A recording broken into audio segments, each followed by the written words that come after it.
سبحانك لا علم لنا إلا ما علمتنا إنك أنت العليم الحكيم. السلام علیکم ورحمت الله وبرکاته. د شرعي سوالونو جوابونو ډیرو درنو قدرمنو اوریدونکو، الله تعالی کامیابی د دنیا او د آخرت تر نصیب کړه. دا د یو ځل بیا ستاسو سوالو او د هغوی جوابونو ته حاضر سوي یو. راځو لومړي سوال ته. یو کس سوال کوي، وایي که یو څوک د لمانځه په وخت کې شکمن سي چې اودس یې کړی دی که نه، چې ما اودس تازه کوي یا مې نه کوي تازه، یا اودس لري که مات سوی دی، حکم یې وایي څه دی؟ محترمه وروره، په حنفي فقه کې د دې مسلې بنسټ پر دې فقهي قاعدې ولاړ دی چې الیقین لا یزول بشک، یقین په شک سره د منځه څخه نه ځي. که یو څوک یقین لري چې اودس یې کړی و، خو وروسته ورته شک پیدا سو چې مات سوی دی که نه، نو اودس یې پاته دی، اودس یې باقي پاتېږي. خو که یقین لري چې اودس یې مات و او بیا ورته شک سو چې اودس یې کړی دی که نه، نو اودس یې نسته او باید اودس تازه کړي. اشباح النظائر لابن نجم الفن اول القاعده ثالثه 56 صفحه، او همداسو رد المختار سره د دور مختار کتاب الطهارت اول جلد 150 صفحه. یو بل ور پوښتنه کړې ده، وایي د غاښو د ډکولو یا پوښ ورکولو، که چا غاښو ته پوښ ورکړی و، وروره دا مو 3 واره دا پوښتنه جواب کړې ده چې که چیرې څوک غاښو ته پوښ ورکړي، که د ضرورت په خاطر که بې له ضرورته یې، غسل یې بالکل صحیح دی. او فتاوی خانیه کتاب الطهارت اول جلد 12 صفحه، او فتاوی عثماني د مفتی محمد تقی عثماني صاحب رحمت الله علیه کتاب الطهارت اول جلد 315 صفحه تاسو کتلی سئ. داسې لیکلي دي چې که چیرې څوک غاښ نر وي که ښځه وي، غاښ ته پوښ ورکړي یا غاښ ډک کړي د غسل په وخت کې، غسل بالکل صحیح دی. مفصل معلومات په نور ویډیوګانو کې موږ کړي دي، تاسې کولی سئ هلته یې وګورئ. بیا هم یو بل ور سوال کړی دی، وایي که پر جامو داسې ناپاکي وي چې په سترګو باندې نه لیدل کېږي، لکه د مچانو مواد غایطه، آیا لمونځ باندې صحیح کېږي که نه؟ وروره، هغه نجاست چې ډېر کوچنی وي او د انسان د سترګو څخه په سترګو باندې سم لیدل کېږي، نه لکه د مچانو غایطه مواد چې تاسو یاد کړي دي، یا دغه ته ورته نور غوماشي پر یو ځای باندې کښېنستلي، په دې کې شرعاً دا معاف دي، په دې کې کوم مشکل نشته. په داسې جامو کې لمونځ کول په اتفاق سره صحیح دي د علماو، او په دې کې د خلکو دپاره د عمومي بلوا یا عامې سختي د عمله تخفیف ورکړل سوی د الله تعالی د خوا څخه.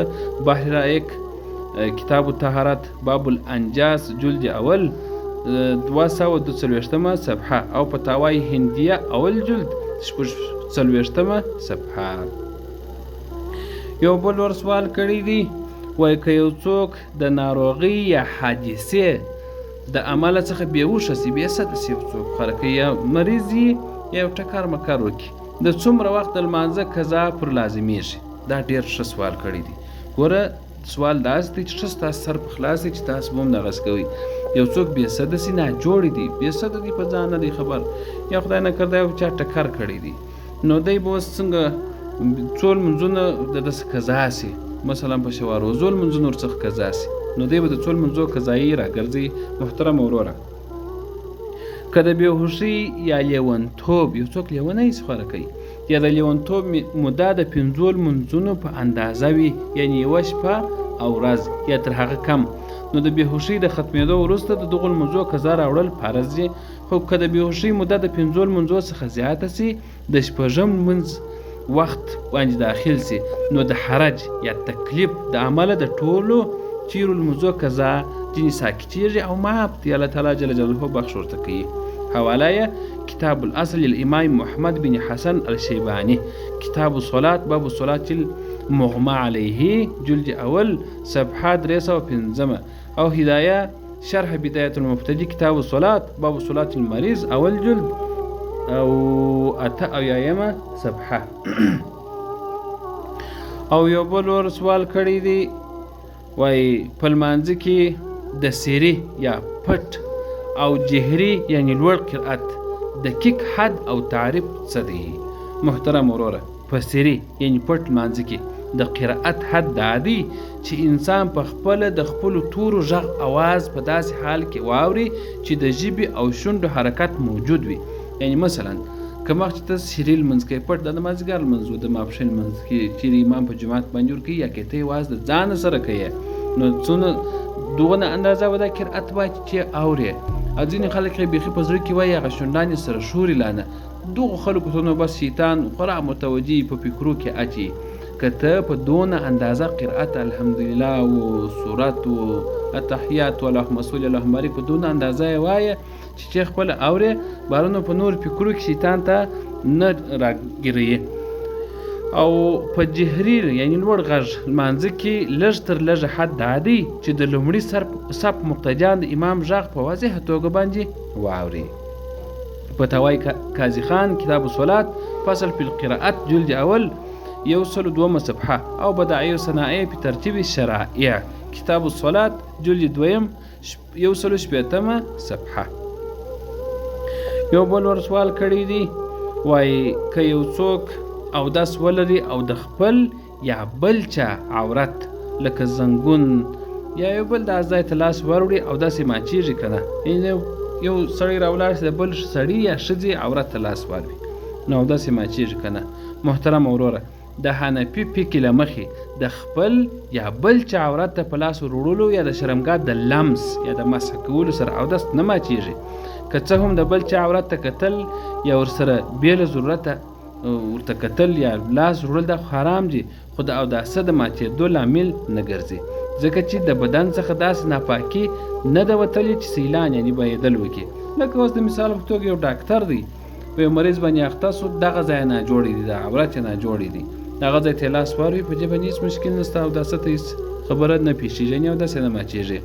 المبسوط امام سرخسی کتاب الطهارت باب ما لا ينقض الوضوء جلد اول صفحه 15 او مجموع الانهر في شرح ملتقي الابهر اول جلد 22 صفحه.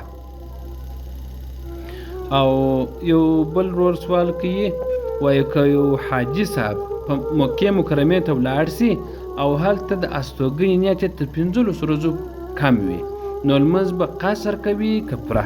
محترم ورونو موږ تاسو خو ویلي دي که چیرې یو څوک مسافر سي د خپل وطن څخه بل ځای ته ولاړ سي نو دغه شخص مسافر دی. اوس که چیرې بیا دی هلته د 15 ورځو نیت وکړي هغه ځای د ده دپاره چې سو وطن د اقامت سو یعنې دی په هغه ځای کې چې دی مقیم دی یو یې وطن اصلي دی چې مثلا په کندهار کې دی اوسیږي یو یې بیا وطن د اقامت دی چې دی تللی دی د دې ځای څخه کراچي ته تللی دی یا لکه دا ورور چې سوال کړی دی حج ته تللی دی نو دی اوس په هغه ځای کې به څنګه لمونځ کوي. محترم وروره که چیرې د حاجي یا مسافر د پاتې کېدو نیت په مکه مکرمه یا مدینه منوره کې په جلا توګه د 15 ورځو څخه کم وي نو هغه شرعاً مسافر دی او خپل 4 رکعتي لمونځونه به په انفرادي توګه کې چیرې جلا لمونځ کوي په جماعت نو په انفرادي توګه چې کوي 2 رکعته به کوي یعنې قصر به کوي. خو د مکې د دائمي امام تر شا به په جماعت لمونځ کې کوي نو په دې حالت کې به د امام متابعت کوي د امام د متابعت له امله به لمونځ په پوره توګه 4 رکعته ادا کوي. هغه موږ تاسو چې دلیم یو ځای مسافر سو مثلا د کندهار څخه ولاړې هلمند ته یا مثلا هرات ته ولاړې هلته په کم کلي کې چې ته میلمه یې یا په کم هوټل کې چې ته میلمه یې چې په امام سې لمونځ کوې نو خو هغه مقیم امام دی په هغه پسې به قصر نه کوې بلکې پوره لمونځ به کوې. فتاوای هندیه کتاب الصلات الباب 15 في صلاة المسافر اول جلد 119 صفحه او همدا سورة المختار کتاب الصلات باب المسافر جلد 2 صفحه 115. یو بل ور سوال کړی دی وایي که یو څوک په سجده کې دواړې پښې په پوره توګه د مځکې څخه پورته کړي یا په څوک چې سجدې ته ولاړ شي د پښو ګوچې چیرې پرتې پر مځکه پرتې نو دی که دغه د مځکې څخه پورته کړي نو دا باره څه حکم لري څه پیښیږي. محترم وروره په سجده کې لږ تر لږه د یوې پښې د یوې ګوچې لګول پر مځکه باندې دا فرض دی او د دواړو پښو د ګوتو لګول دا واجب دی چې د دواړو پښو ګوتې دې باید پر مځکه پرتې وي د سجدې په حالت کې. که یو شخص د سجدې په پوره جریان کې دواړې پښې د ځمکې څخه پورته وساتي او د پښو هیڅ برخه مځکې ته ونه رسیږي نو د هغه سجده نه صحیح کیږي او په پایله کې یې لمونځ په اتفاق سره د علماو چې سو فاسدیږي. مراقي الفلاح شرح نور الإزاء کتاب الصلاة باب صفة الصلاة 100 صفحه او بحر رائق اول جلد 315 صفحه. یو بل ور سوال کړی دی وای آیا د داسې ماشوم تر شا فرض لمونځ کیږي چې د بلوغ عمر ته نه وي رسېدلی خو په قرائت پوهیږي؟ یعنې یو څوک دی جماعت لمونځ ورکوي دی ماشوم دی غټوالي ته نه دی رسېدلی بلوغ ته نه دی رسېدلی خو په قرائت باندې پوهیږي. محترم وروره د حنفي مذهب د راجح او متفق علیه قول د مخې د نابالغ ماشوم که څه هم ممیز وي او په احکامو پوس امامت د بالغو کسان دپاره په فرضي لمونځو کې صحیح نه دی ځکه چې د نابالغ لمونځ نفل دی او د بالغ لمونځ چې دی د بالغ لمونځ خو فرض دی او د نفل کوونکي تر شا د فرض کوونکي اقتدا جائزه نه ده په اتفاق سره د فقهاو. البته په نفلي لمونځونو کې لکه تراویح که د ځینو روایتونو پر اساس جواز شته خو په فرض کې نسته. د هغه اذان که ممیز وي مکروهي تنزیهي دی تحریمي نه دی بلکې تنزیهي دی.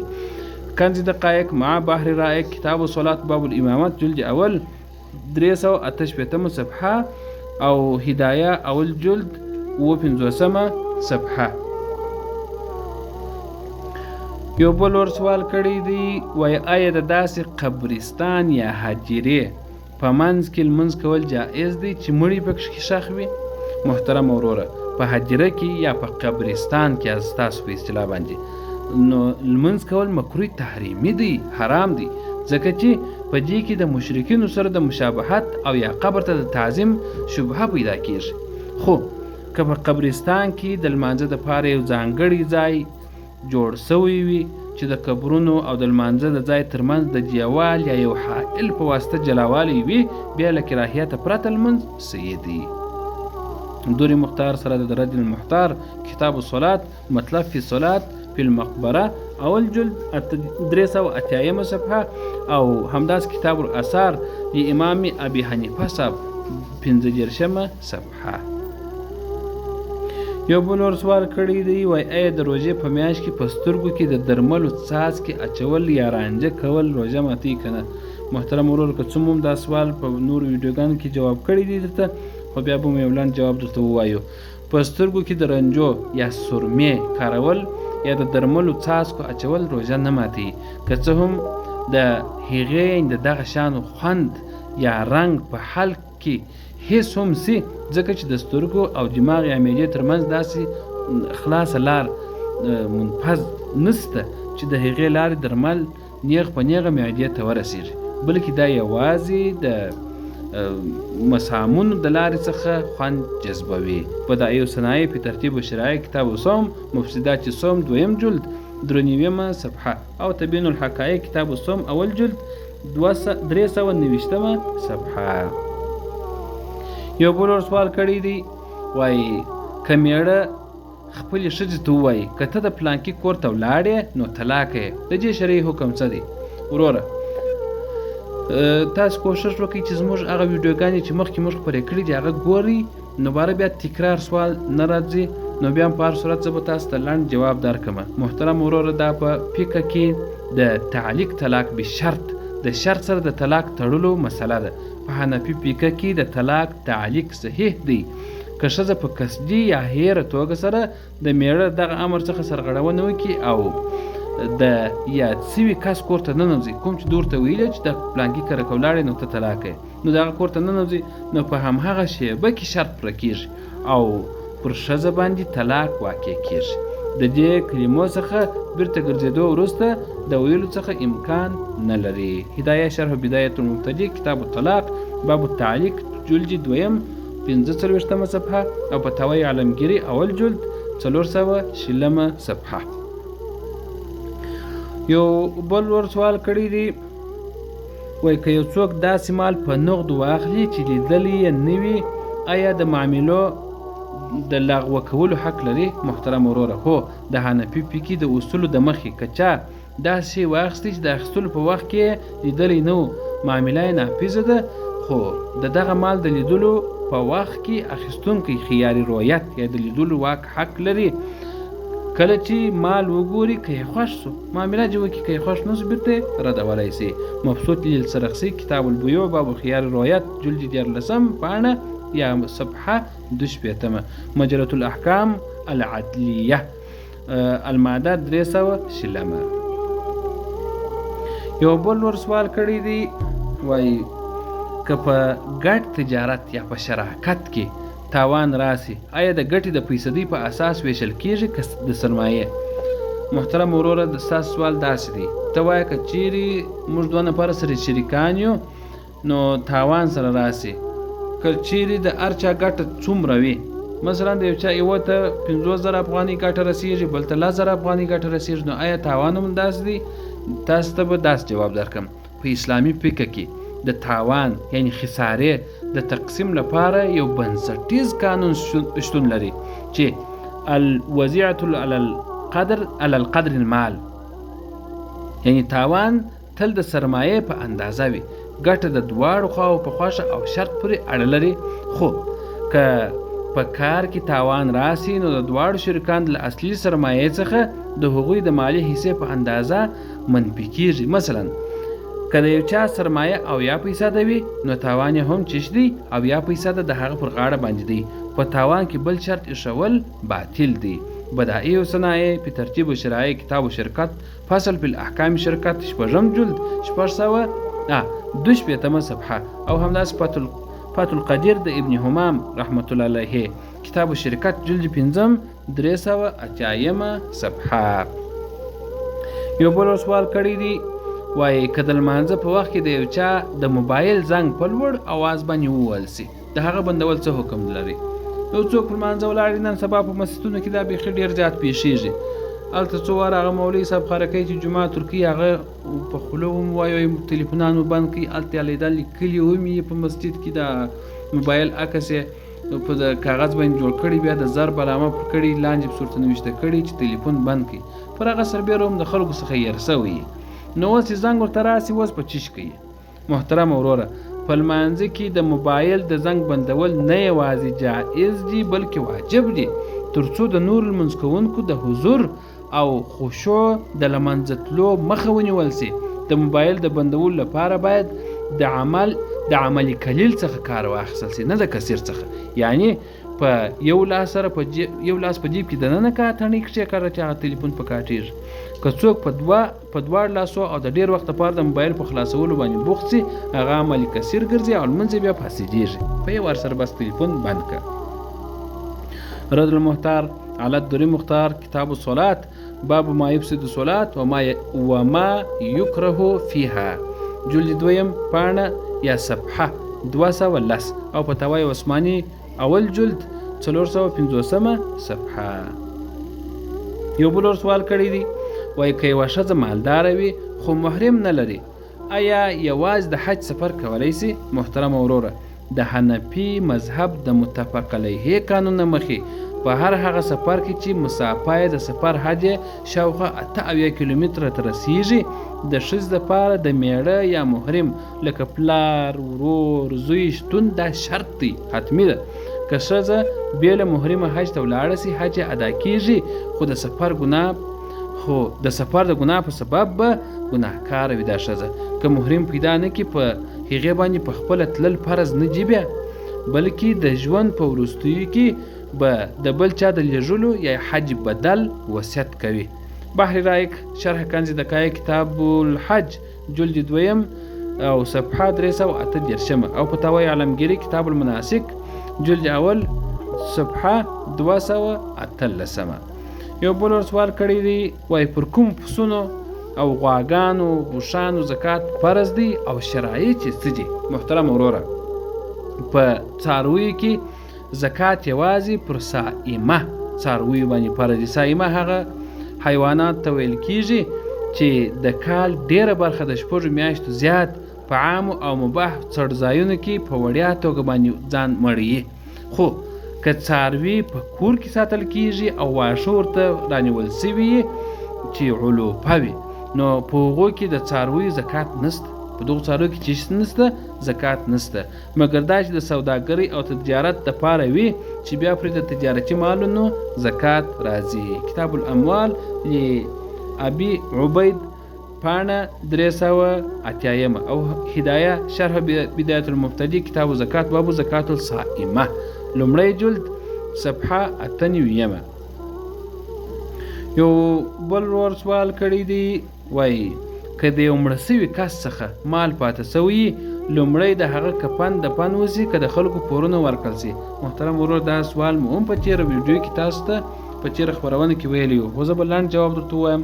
د حنفي فقې د میراث د قوانین د مخې د مړي د پاته سوي مال څخه تر هر څه لومړی د هغه د تجهیز تکفین کفن دفن او د قبر د کیندلو لګښت بې د اسراف او بې له بخل څخه اخیستل کېږي. یعنې نه بخل پکې کېږي چې لږ لږ کارول کېږي او نه اسراف کارول کېږي چې هلته د یو وسیلې مصرف راځي د 500 افغانۍ ورغورځېږي، نو دا به نه کوي. وروسته اول به کفن دفن کوي، د هغه څخه وروسته بیا پورونه ورکول کېږي. شریفیه شرح سراجي فی الفرائض 5 صفحه فتاوی هندیه کتاب الفرائض 8 جلد صفحه 447. یو بل ور سوال کړی دی، وایي آیا ښځه باید د خپلو هغو ګېڼو یا زیوراتو دغه والي و بنګړي و امیلونه دې ته زیورات ویل کېږي د دې زکات ورکړي چې هره ورځ یې په غاړه او لاسونه وي؟ څنګه د سوال به زه یو ځل بیا وایم، آیا ښځه باید د خپلو هغو ګېڼو یا زیوراتو زکات ورکړي چې هره ورځ یې غاړه او لاسونه کې وي؟ د ورکړې څخه د ده سوال فکر کوم چې دا ډول دی، یعنی دا ښځه به د دغو زیوراتو زکات ورکوي کوم چې د دې په غاړه وي یا د دې په لاسو کې وي؟ محترم وروره و زکات به ورکوي. د حنفي مذهب په نیز د زرو او سپینو زرو په هر ډول ملکیت کې زکات فرض دی، که هغه د سرو زرو خښتې وي، نغدي پیسې وي د سرو زرو، او یا د ښځو د استعمال ګېڼې یا زیورات وي. که چیرې د ښځې د سرو زرو وزن نصاب د ښځو د سرو زرو، یعنې دا کوم چې دا په غاړه کوي یا په لاسه یي یا په غوږه یي، د دې نصاب 9.5 تولې یا 8.43 ګرامه ته ورسیږي، نو په هر یو 100 ګرامه کې د 2.5 ګرامه یعنې 2.5 په حساب زکات ورکول دا باندې فرض دي. دا سوال مو هم جواب کړی و. بدایع صنایع په ترتیب شرایع کتاب الزکات فصل فی زکات او داسې نور. یو بل ورور سوال کړی دی، هغه کم سوال تکراري وي هغه بس موږ ژر ورڅخه راچېرېږو. یو بل ورور سوال کړی دی، وایي که د یو چا په خپل کلي کې که د یو چا په خپل کلي یا مځکه کې لرغونې یا پخواني خزانه پیدا سي، د هغه شرعي حکم څه دی؟ یعنې که چیرې یو سړی په خپل مځکه کې خزانه پیدا کړله یا تاریخي شی دی چې هغه په ډېرو پیسو باندې خرڅېږي، خو مځکه د ده چې ده د ده شخصي ده یا د په خپل کلي کې پیدا کړله، شرعي حکم یې څه دی؟ محترم وروره په فقه کې دې ته رکاز یا د پینا ویل کېږي. که پیدا سوې خزانه د اسلام څخه د مخه زمانې لکه د کفر د وخت نښې او سکې وي، نو د حنفي فقې له مخې د هغې څخه 5مه برخه یعنې 20% خمس اخیستل کېږي چې بیت المال ته ورکول کېږي، او پاتې 4 برخې 80% د ځمکې د مالک حق دی. خو د اسلامي دورې د خزانې حکم هغه د لقطې یا ورک سوي مال غوندې دی. د ورک سوي مال رقم او هغه مسله خو موږ تاسو ته ویلې ده، نو تاسو کولی شئ زموږ په نورو ویډیوګانو کې وګورئ. دغه کومه مسله چې مخکې ویل د دې حواله چا کړې ده؟ کتاب الخراج لامام ابو یوسف پاڼه یا صفحه 15 او هدایه شرح بدایه کتاب الزکات باب زکات الرکاز اول جلد 115 صفحه. یو بل ور سوال کړی دی، وای په رکوع کې تر کومې اندازې د شا ټیټول یا کښته کول فرض دي، او له رکوع وروسته درېدل یا قومه څه حکم لري؟ د رکوع څوک راپورته سي یا چې ودرېږي، د دې حکم څه دی؟ محترم وروره د رکوع لږ تر لږه حد یا اندازه دا دی چې لاسونه زنګنونو ته ورسیږي، خو پوره سنت حد دا دی چې شا او سر داسې سیده او برابر سي چې که اوبه باندې توی سي باندې ودرېږي، نه به باید یوې خواته توی سي نه بلې خواته. د رکوع څخه وروسته پوره سیده درېدل چې قومه بلل کېږي یا ولاړه موږ خلک ورته وایي چې دا بلل کېږي. د حنفي مذهب د راجح کول د مخې دا واجب ده او په قومه کې یا په دا ولاړه کې لږ تر لږه یو ځل سبحان الله په اندازه باندې آرام کول یا آرام درېدل یا تعجیل د ارکانو دا هم چیش دی دا هم واجب دی. نور الایزا کتاب الصلات فصل پر واجبات صلات 2 صفحه او بحر رایق اول جلد صفحه 308. یو بل ور سوال کړی دی وای که یو څوک د رمضان المبارکي فرضي روژه په قصدي ډول باندې د غذا یا جما په واسطه ماته کې کفاره یې څه ده؟ محترم وروره که یو چا د رمضانې د میاشتې د روژې د میاشتې فرضي روژه د عذر پرته په قصدي توګه د داسې شي په خوړلو څښلو یا کوروالي په واسطه ماته کړله چې غذا یا دوا ګڼل کېږي نو پر هغه قضا او کفاره دواړه واجبېږي. یعنې هم به شهرین متتابعین لکه الله تعالی قرآن کریم کې وایي 2 میاشتې به پرله پسې روژه نیسي دا خیر ده او هم به قضا راوړي. د روژې شرعي کفاره دا ده چې پرله پسې 2 میاشتې لکه مخکې چې مې درته ویل دا به روژه نیسي په دې شرط چې په منځ کې هیڅ روژه قضا نسي. که د دایمي ناروغۍ یا زوړوالي له امله د روژې ساتلو توان نه لري بیا به 80 مسکینانو ته 2 وخته پوره ډوډۍ ورکوي متوسط خوراک به ورکوي.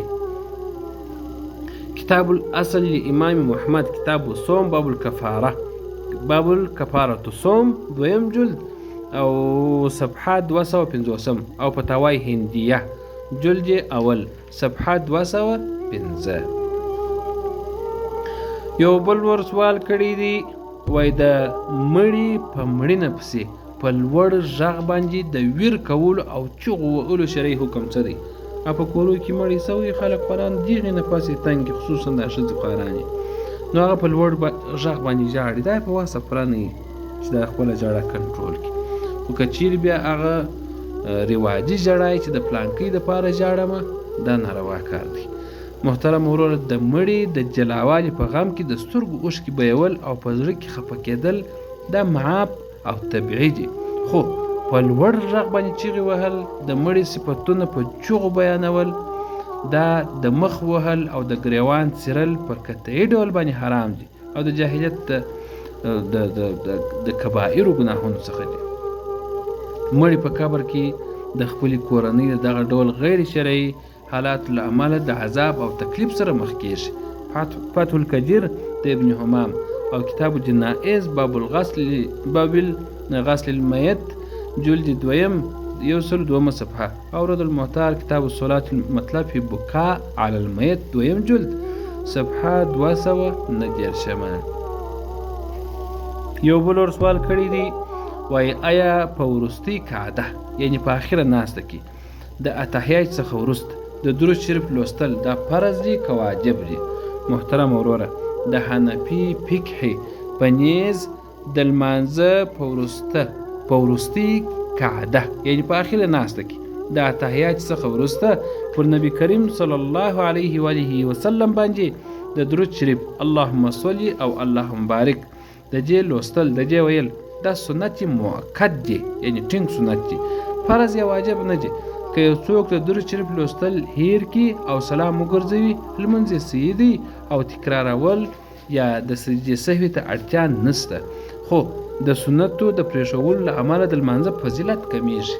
المبسوط للسرخسي کتاب الصلاة صفة القعده الاخره اول جلد 28 صفحه او تحفة الفقهاء لامام سمرقندي اول جلد 125 صفحه.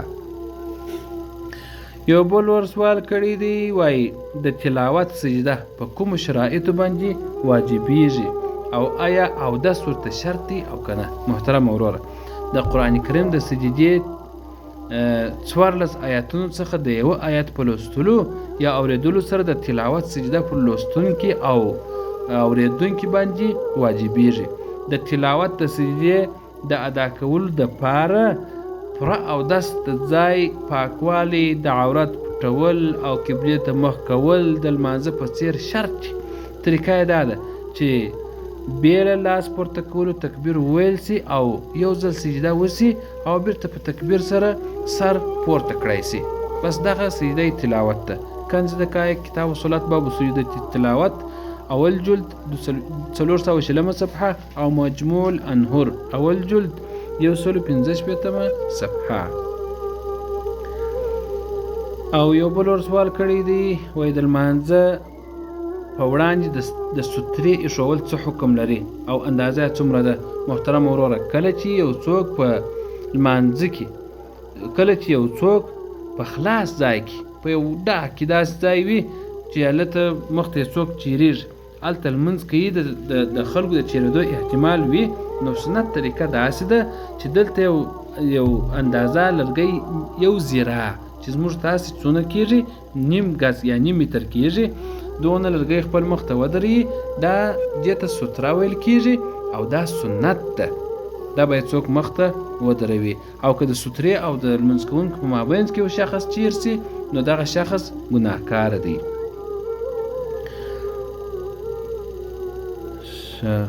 یو وخت را سره شته، یو بل ور سوال کړی دی، فکر کوم چې نور وخت به را سره نه وي، نو یو تقریبا 1 2 3 4 سوالونه پاتې سوله. دا به را سره وساتو په راتلونکي خپرونه کې، په راتلونکي ویډیو کې به انشاءالله ستاسو دپاره وړاندې کړو. نو ستاسو څخه یو خواهش بیا هم کوو چې الله تعالی جل جلاله چې تاسو ته کامیابي د دنیا او د آخرت نصیب کړي. هیله ده چې دا ویډیو تاسو تر پایه وګورئ او د خپلو ملګرو سره د ثواب په خاطر باندې شریکه کړئ. د تعالی سلامت لره.